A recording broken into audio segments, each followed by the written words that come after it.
अभी संयम का विषय चल रहा है। सम्यक रूप से यम अर्थात नियंत्रण संयम है।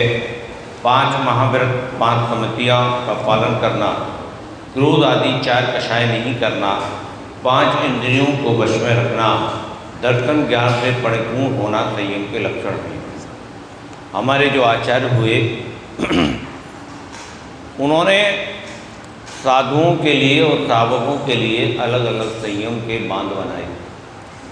अलग अलग तरीके से स्टेप बाय स्टेप उन्होंने कहा कि आपके लिए 5 महाव्रत बनाए गए, इनसे संयम करो।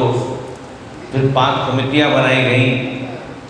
फिर और भी कुछ कहा गया, कदम कदम पर उनको निर्देश दिया गया कि संयम के बिना जैन धर्म का एक कदम भी आगे बढ़ नहीं सकता। यानी यदि जैन धर्म में आपको उत्कृष्ट श्रेणी पर जाना है, ऊंचे गुण स्थानों पर जाना है, तो संयम रूपी रथ पर आरूढ़ होना पड़ेगा। इसके अलावा दूसरा कोई भी मार्ग नहीं है। यदि आपने संयम धारण नहीं करा तो आप उत्कृष्ट मार्ग की तरफ, मोक्ष मार्ग की तरफ एक कदम भी बढ़ाने में समर्थ नहीं हो, ऐसा आचार्य ने कहा। इसलिए हमारे जैन धर्म के अंदर संयम पर विशेष बल दिया गया। 13 प्रकार के चारित्र का पालन करना संयम है। संयम 2 प्रकार का होता है, प्राणी संयम और इंद्रिय संयम। प्राणी संयम और इंद्रिय संयम पहले भी हम विस्तृत रूप से पढ़ चुके हैं। प्राणी संयम में जीव मात्र की रक्षा करने का भाव और जीव मात्र की रक्षा करने के लिए पुरुषार्थ करना, ये प्राणी संयम कहलाता है। सभी जीवों, जिसमें स्थावर, दृश्य का मतलब 1 इंद्रिय से 5 इंद्रिय जितने भी जीव, और स्थावर पेड़ पौधे आदि, पृथ्वी कायक, जल कायक, वायु कायक, अग्नि कायक, सभी पर स्थावर। और होता है 2 इंद्रिय से 5 इंद्रिय, और स्थावर 1 इंद्रिय। बिल्कुल सही कहा, 2 इंद्रिय से 5 इंद्रिय तरस और 1 इंद्रिय स्थावर जीव होता है।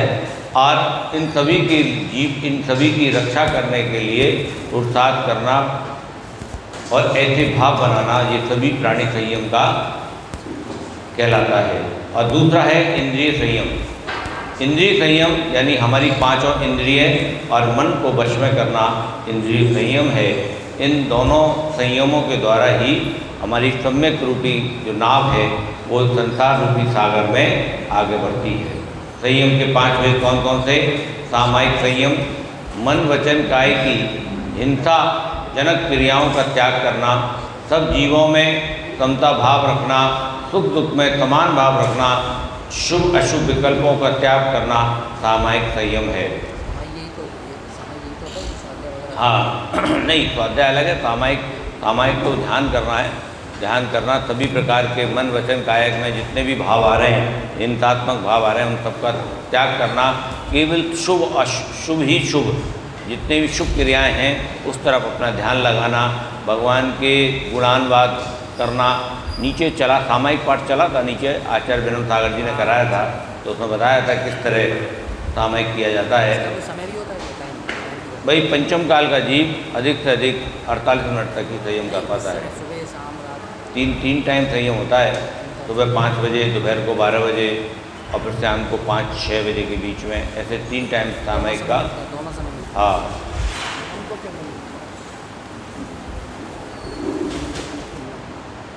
यम कठोर नियंत्रण करना।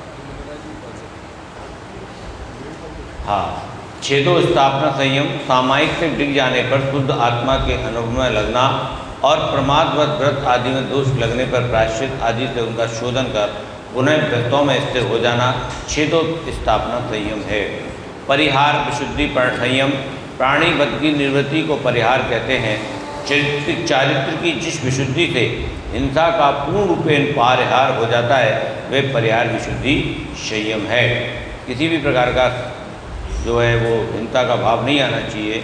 और तुच्छ संप्राय संयम, अपनी आत्मा को कसाय से रहित करते करते तुच्छ कसाय पे कपड़ा बांध दिया करो जब स्वाध्याय हुआ करे तो। अपनी आत्मा को कसाय से रहित करते करते जब तुच्छ स्वभाव, तुच्छ कसाय नाम मात्र की रह जाए तो उन आत्म विशुद्ध परिणामों को सूक्ष्म सांप्रदाय कहते हैं। इन सूक्ष्म कसाय को भी दूर करने की कोशिश करना सूक्ष्म सांप्रदाय संयम है। मतलब संयम की आप डेंसिटी देखो, कितना शानदार संयम कहा गया कि बिल्कुल कसायों से रहित होते जाओ और बिल्कुल सूक्ष्म रह जाए, ना के बराबर कसाय रह जाए, उस कसाय को भी शांत करने का भाव बनाना, ऐसा संयम करना, नियंत्रण करना, उसको सांप्रदाय संयम कहा गया है। यथाख्यात संयम कसाय रहित आत्मा के शुद्ध स्वभाव में मग्न होना यथाख्यात संयम है।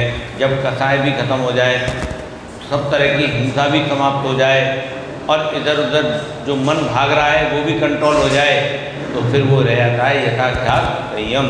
कसाय रहित आत्मा के स्वभाव में मग्न होना यथाख्यात संयम है।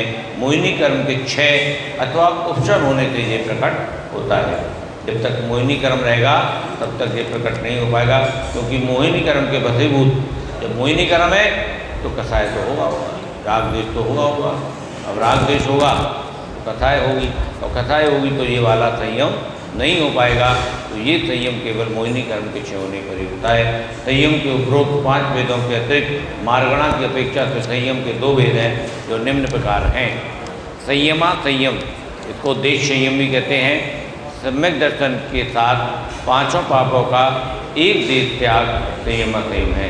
यानी इससे सम्यक दर्शन हो जाए और उसके बाद 5 पापों का भी त्याग हो जाए, वो संयमा संयम है। 5 पाप कौन कौन थे? अलमाज जी बताए। हिंसा, झूठ, चोरी, कुशील, परिग्रह, ऐसे 5 पापों का त्याग और सम्यक दर्शन का धारण करना ये संयम असंयम है।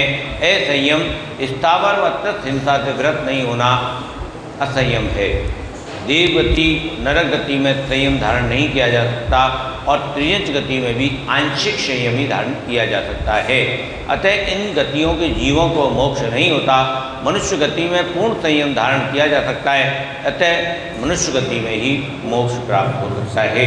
यानी मोक्ष प्राप्त करने के लिए आवश्यकता है कि आप जो 5 संयम दिए गए, सामायिक संयम, क्षेदोस्थापना संयम, परिहार विशुद्धि संयम, सूक्ष्म सांप्रदाय संयम, यथाख्यात संयम, इन 5 संयम को धारण करना पड़ेगा, उसके बाद ही मोक्ष मार्ग प्रशस्त होगा। अब आता है लेश्या। जो लिंपन करती है वे लेश्या है, अर्थात जो कर्मों को अरे एक संयम तो धारण करो पहले, बाकी के संयम करना।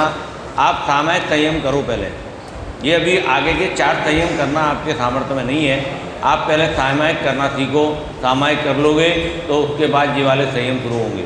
तो वो जब तक जो तुम करोगे नहीं, सामायिक संयम नहीं करोगे, पहली क्लास पास नहीं करोगे, तो दूसरी, तीसरी, चौथी, 5वीं क्लास की पढ़ाई कैसे समझ में आएगी? इसलिए पहली क्लास पास करने का प्रयास करो, तब जाके दूसरी क्लास में आना।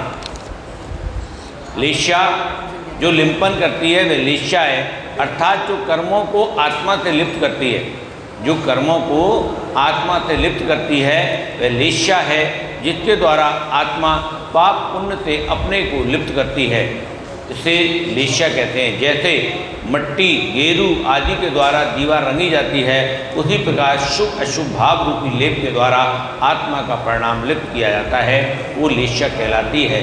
जिस प्रकार थर्मामीटर से शरीर का ताप नापा जाता है, उसी प्रकार भावों के द्वारा आत्मा का ताप नापा जाता है कि कौन सी लेश्या में तुम लिप्त हो, इसका पता लगता है। तीव्रता, मंदता की अपेक्षा से लेश्या 6 प्रकार की है। तीव्रतम, तीव्रतम, तीव्रतर, तीव्र, मंद, मंदतर और मंदतम। पहली 3 पाप का कारण है और अगली 3 वो पुण्य का कारण है। तो रंगों से उपमित करने से इन्हें क्रमशः नील, कृष्ण नील कपोत और पीत पदम लेश्या कहते हैं। 2 प्रकार की लेश्या 2 प्रकार की है, द्रव्य लेश्या और भाव लेश्या। यानी वर्ण, नाम, कर्म के उदय से प्राप्त शरीर का रंग द्रव्य लेश्या है। ये आयु पर्यंत एक ही रहती है, परंतु ये आत्मा को उपकार या अपकार नहीं करती, इससे कर्म बंद नहीं होता। ये 6 वेद हैं।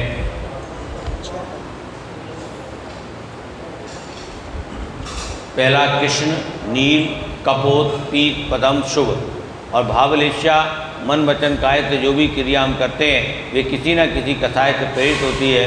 कसाय से अनुरंजित मन वचन काय की प्रवृत्ति भाव लेशा है, इससे कर्म बंद होता है। जीवों के परिणामों के अनुसार ये बराबर बदलती रहती है। ये 6 प्रकार की होती है। कृष्ण, नील, कपोत, पीत, पदम और शुक्ल जैसे भाव होंगे, ये भाव लेशा है जो कर्म बंद करने का हमारा कारण बनती है। यानी जैसे हमारे परिणाम होंगे उसी प्रकार की लेशा हो जाएगी। और ये प्रतिपल जो वातावरण है उसके हिसाब से बदलती रहती है। भावलेशा के लक्षण कृष्णलेशा जो तीव्र, क्रोधी, लड़ाकू, धर्म से रहित, स्वच्छंद, विषयों में आसक्त, मायावी, आलसी, डरपोक, दुराग्रही, निर्दयी, असंतोषी आदि हो, वो कृष्णलेशा वाला जीव है। यानी सबसे तीव्र लेशा है कृष्णलेश, जो नरक में ले जाने वाली है। नील लेशा जो बहुत निंद्रालु हो, धन धान के संचय में तीव्र लालसा रखता हो, विषयों में आसक्त हो, कायर हो, दूसरों को ठगने हेतु तत्पर हो, मायाचारी हो, अतिलोभी हो, ये नील लेशा वाले जीव के लक्षण हैं। यानी उससे थोड़ी सी डेंसिटी थोड़ी सी कम हो गई कृष्ण से, तो वो नील लेशा हो गया। मायाचारी भी कितनी है, मायाचारी की भी तो डेंसिटी है। मायाचारी भी तीव्रतम हो, तीव्रतर हो या तीव्र हो। कपोतलेशा जो पर निंदा करने वाला, दूसरों से ईर्ष्या करने वाला, शोक रहित करने वाला, स्वयं की प्रशंसा करने वाला, दूसरे की निंदा करने वाला, दूसरे पर विश्वास नहीं करने वाला, अन्यों को अपने से छोटा समझने वाला, रण में मरने हेतु उद्यम, मरने को तैयार, मारने को तैयार, प्रशंसकों को धन आदि देने वाला, जो उसकी तारीफ कर रहा है उसको पैसे बांटने वाला, ये सब कापोतलेशा। यानी ये तीसरी डिग्री आ गई। कापोत, कृष्ण, नील, कापोत, ये अशुभ लेशा हैं तीनों। अब आती है पीतलेशा। समदर्शी, दया दान में रत, मृत स्वभावी, ज्ञानी, अपने कर्तव्य को जानने वाला, शेव, असभ्य, भक्ष को जानने वाला, सत्यवादी आदि गुणों वाला पीत लेशाधारी है। अब यहाँ से शुभ लेशा शुरू हो जाती है। अब इसको और क्लीन करो और उच्च स्तर पर ले जाओ। अब पीत लेशा के बाद आती है पदम लेशा, जो त्यागी है, भद्र है, सच्चा, क्षमाशील है, उत्तम धर्म कार्यों में लगा हुआ है, देवता गुरु की स्तुति करने वाला है, वो पदम लेशा होती है। उसके बाद आती है शुक्ल लेशा। ये सबसे उत्तम है, जो पक्षपात रहित हो, सबके साथ समता का भाव रखता हो, समान व्यवहार करता हो, किसी से राग द्वेष नहीं करता हो, प्रेम का भाव, द्वेष भी नहीं रखता हो और राग भी नहीं रखता हो। यानी दोनों ही, भाई एक चीज़ होगी तो दूसरी अपने आप आएगी, ये ध्यान कर लेना।